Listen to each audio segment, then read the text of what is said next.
Quick one on the CRV, that the new compressor is a scroll compressor, not a piston compressor. We are 134 refrigerant, and I think we're 490 grams. And this is a 2007. We are 42 degrees at idle in recycle mode on this vehicle. It's been running for about 5, maybe 10 minutes. It's 78 degrees out here. So if we go over to roughly 78 degrees, we're between 75 and 78. And I'm just using this as a reference because there's people who use this as a reference. I don't. It says my low side pressure on the lowest should be between 35 and 40, somewhere in this range. Since I'm 74, 77, it's jumping back and forth as the air is rotating around here out in this area. It's roughly 75 degrees in the shop. So we have a low side of 27 psi. So according to that, if we went 75, we should not be 27 psi. We're out of range. So what does that mean? So if we went, if our low side is low, according to this, I'm making fun of this, okay? In no way, shape, or form, I've barely ever felt this to be accurate. So if we're low pressure gauge is low. So we have two possibilities here, right here and right here. So it's either add refrigerant, need surface, possible blockage of the expansion valve or orifice tube. So far, we need some service according to this, but let's look at the high sides. So let's get two pieces of information. We're between 75 and 80. We come over here. Well, it looks like we're gonna meet this one right here. 150 PSI on the low side, we're almost there. So we're pretty close to that, a little bit low. And we're almost to 80. So we would be a little farther away from that. So we're in between the two. We're lower than both of them. But let's give it some RPMs and get that, see if we get that high side up there, because compressors are not designed to work efficiently at idle. So let's take care of that problem. And we're gonna put this sucker up to about 1500 RPMs. I gotta put you down and do this by hand. Come on, get down there. There. Okay, we got there. And I got 1100 RPMs. Let's go up a little bit more. Just over 50, almost 16, 1550, somewhere right around there, if you can see that clearly. All right, and we're taking our temperature right there. We're on recycle mode, doors closed. We want to see how, I want to get it to its minimum set point before opening it up to fresh air and opening up the doors. Oh my God, look at how bad this is. I'm being sarcastic. I had just heard it kick out. So at 16 PSI, it kicks out the compressor. Now let's look over here. Where are we at on, what's our temperature kick out? So right, 38 degrees. So somewhere 38.7 degrees. 38.6 degrees. So that's where it's kicking out at 1500 RPMs. Now 175 for 73, 74, say, let's put 75 degrees. At 75 degrees, according to this, and I'm making fun of this again, according to this, I should be 34, 35 to 40. And it's not running. Listen to the compressor there. It just kicked in, and we are operating, I think it kicks out at 17 or 16. There's 16, there's 15. There it goes, compressor just kicked out. So that is definitely not right. So now let's swing over here, 150 to 170, we should be good there. Oh, we got 190, 180. So according to this, we're a little high, so that's not falling into range.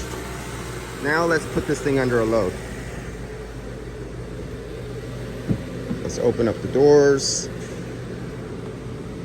Let's get it out of recycle. Get it out of that, out of recycle. Just face. I think they replaced the cabin airflow filter.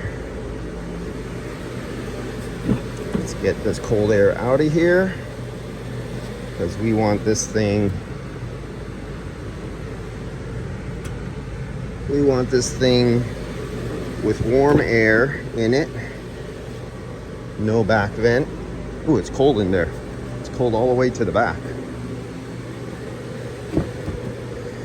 Okay, so now we got this thing fully loaded. I want to get as loaded as possible. I want no cold air in there if possible. And I'm going to wait for this to steady state. You could see with the doors and windows open how it was hitting its minimum temperature. Now you can see the dash temperature going up. We're up to 49 degrees. So I'm going to let this steady out, and I'm going to come back after it steadies out for about 3 or 4 minutes. I will take another reading, seeing where it is. There we're at 217. Now if I come down here, 76 degrees, 77 degrees, let's say 75.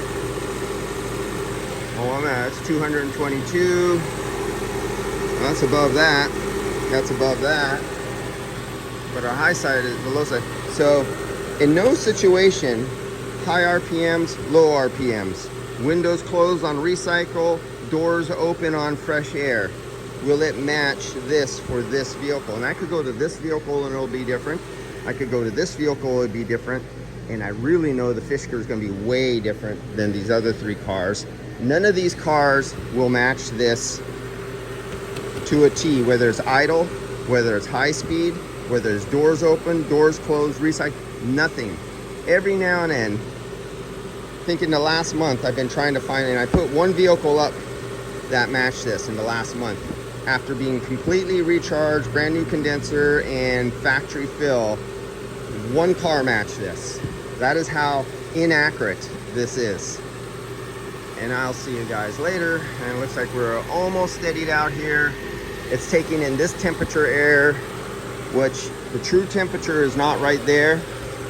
So if I take this little temperature sensor and I drop it down right there inside, okay, that's that air. That's not what's going in under the condenser, because remember, it's sucking in some air from here. It's sucking air under the fender well. There's a little opening right here. Sometimes hot air comes this way, sometimes cold air comes this way, and all the surrounding air mixes with this air to give a final temperature that doesn't represent this air. So this air right here, we got 133, 134 degrees.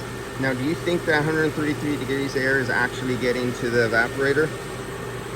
And if it's easy for me to prove, or is this, I don't want to get too difficult here. Yeah.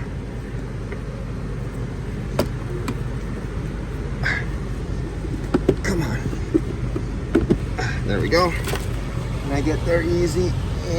Yes, I can. Oh, I don't got no lights. Sorry, guys. So I want to get you to true air temperature. Please tell me that. Yeah, we got a new one there. So, how can I get you that temperature? That's it.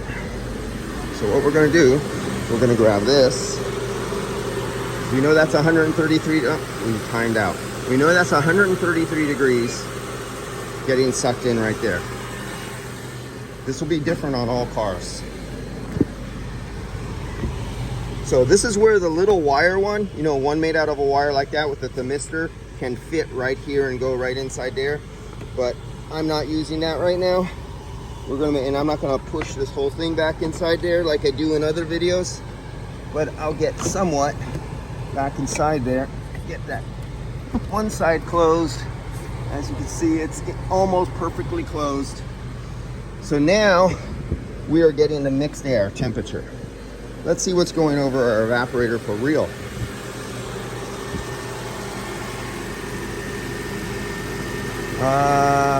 What is going on? Okay, here we go. We can see where I moved the sensor, supply air. You can see at this point, you see that movement?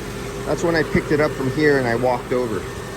And then it went back down. I stuck it inside and went back up to 80 degrees. We were always under 80. 77, 74, 77, 77. So look at this. Even though there's 133 degree air on this car in fresh air mode, 77 degrees. So why is this car not mixing this 133 degree air like other cars I've showed you that are, where right now it'd be 90 or 100 degrees going over the evaporator. This is why there is no rule of thumb. You cannot believe, and I'm gonna make sure I'm out of recycle. I am pretty damn sure I put it out of recycle. Yes, I'm not in recycle. And the temperature did go up. We did see that.